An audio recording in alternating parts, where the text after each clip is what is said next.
হয়ে গেছে ইন্টারনেটের সাথে। সবচেয়ে লজ্জাস্কর জিনিস হচ্ছে কি, যিনি বন্ধ করেছেন তিনি প্রতি 5 মিনিট 10 মিনিট অন্তর ফেসবুকে পোস্ট দেন পলক, আর আমরা যারা দূরে আছি আমরা বসে বসে পড়তেছি। তাহলে বিষয় হচ্ছে কি, আপনি ফেসবুক বন্ধ করছেন কার জন্য করছেন? আপনি তো নিজেই পোস্ট করেছেন। আমরা ইন্টারনেট বন্ধ করিনি, ইন্টারনেট বন্ধ হয়ে গেছে। ওরকমই দাঁড়ায় যে আপনার জন্য, আপনি দেশের প্রতিনিধিত্ব করছেন, আপনি বলছেন আপনি পারছেন না, অথচ আপনি নিজেই ব্যবহার করছেন সেটা, যে মদ জুয়া গাঁজা সবার জন্য হারাম, শুধু আমার জন্য হালাল, এরকম বিষয়টা।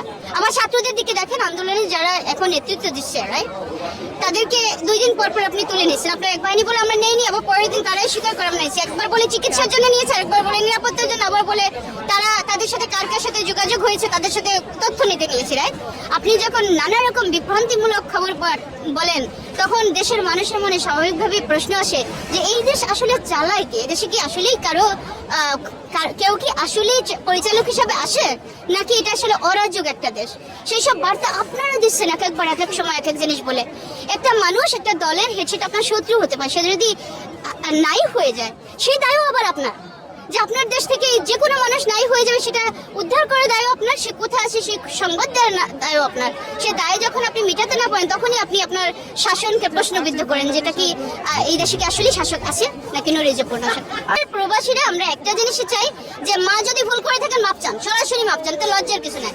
আপনি ক্ষমা চান, আর যেভাবে হোক, আর যদি একান্তই মনে করেন যা ক্ষমা আপনাকে দিয়ে হবে না, আর আপনি এই শাসন আসলে এগুলি এইভাবে চালাতে পারবেন না, তাহলে যেখানে আমাদের এই প্রধানমন্ত্রী নেই সেই দেশে কিন্তু চলতেছে, যে কাজ আপনি পারবেন না সেটা ছেড়ে দেন। এটাই যে আপনি যদি চালাতে পারেন চালান, আর না একান্ত যদি আপনি বলেন সেই শিবির রাজাকার, এখন দেখেন দলে দলে লক্ষ লক্ষ কোটি কোটি মানুষ রাস্তায়, সবাই যদি রাজাকার হয়, সবাই যদি খারাপ হয়, সবাই যদি আপনাকে না মানে, সবারই তো আপনি তারাই দিতে পারবেন না এই দেশ থেকে। তাহলে আপনি বলেন যে আমি চেষ্টা করেছিলাম আমি পারিনি, ঠিক আছে, আপনি তো বলেন আপনি ভালোবাসার কারণে ক্ষমতা আছেন, আপনি দেশের মানুষের কল্যাণ চান, তো সেটাই বলেন যে আমি যেহেতু ভালোবাসি, আমি যেহেতু কল্যাণ চাই, যা কিছু উন্নতি যা কিছু করেছি মানুষের জন্যই করেছি, তা তোমাদের থাকলো, আমি চললাম। আর না হলে আপনি কিভাবে সমঝোতা আসা যায়, কিভাবে সবাইকে নিয়ে একটা সৌহার্দ্যপূর্ণ একটা সুশৃঙ্খল মানে দেশ গঠন করা যায়, যেখানে সকল নাগরিকের, আমি আবারও বলছি সকল নাগরিকের, আপনাকে যে ভালোবাসে এবং আপনাকে যে অপছন্দ করে, সকল নাগরিকের অন্তত আস্থা থাকবে। আস্থা এবং ভালোবাসা এক না, সেটা আপনিও জানেন, আপনারাও জানেন, আমিও জানি। যে আস্থা ভালোবাসা না থাকে, অন্তত আস্থা থাকবে, যে তারা যা বলে সেটা সত্য কথা বলে, যা ঘটে সত্য ঘটনা বলে, যে এইরকম একটা পরিবেশ অন্তত তৈরি করে ভাঙা মন নিয়ে। কারণ আমরা বাংলাদেশে যাতে আমাদের জন্ম হয়েছে, আমরা বাংলাদেশ নিয়ে শুধু গর্বের খবরই শুনতে চাই, আমরা গর্বিত হতে চাই। সেখানে নিজের জন্মভূমির শাসকদের বিরুদ্ধে আমাদের দাঁড়াতে হবে, এটা আমাদের অত্যন্ত লজ্জার এবং বেদনাদার। এটা দিয়ে শুরু করতে চাই।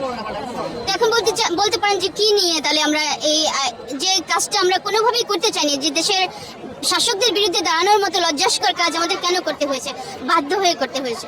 কারণ দেশ বলতে কিছু নেই দেশের মানুষ ছাড়া। দেশের মানুষরা আমাদের সন্তান, আমাদের ভাই বোন, আমাদের বাংলাদেশে জন্মসূত্রে ওরা আমাদের ন্যাচারালি একটা বন্ডিং ওদের সাথে আমার আছে, আর আমরা যারা দূরে থাকি তাদের জন্য মায়াটা আবার আলাদা রকম বেশি থাকে। তখন যখন দেখি যে ন্যায়ের দাবিতে দাঁড়ানো আমাদের ছাত্রদের বিরুদ্ধে যেভাবে প্রথমে ছাত্রলীগ নামানো হলো, তারপর পুলিশ নামানো হলো, এরপরে বিজেপি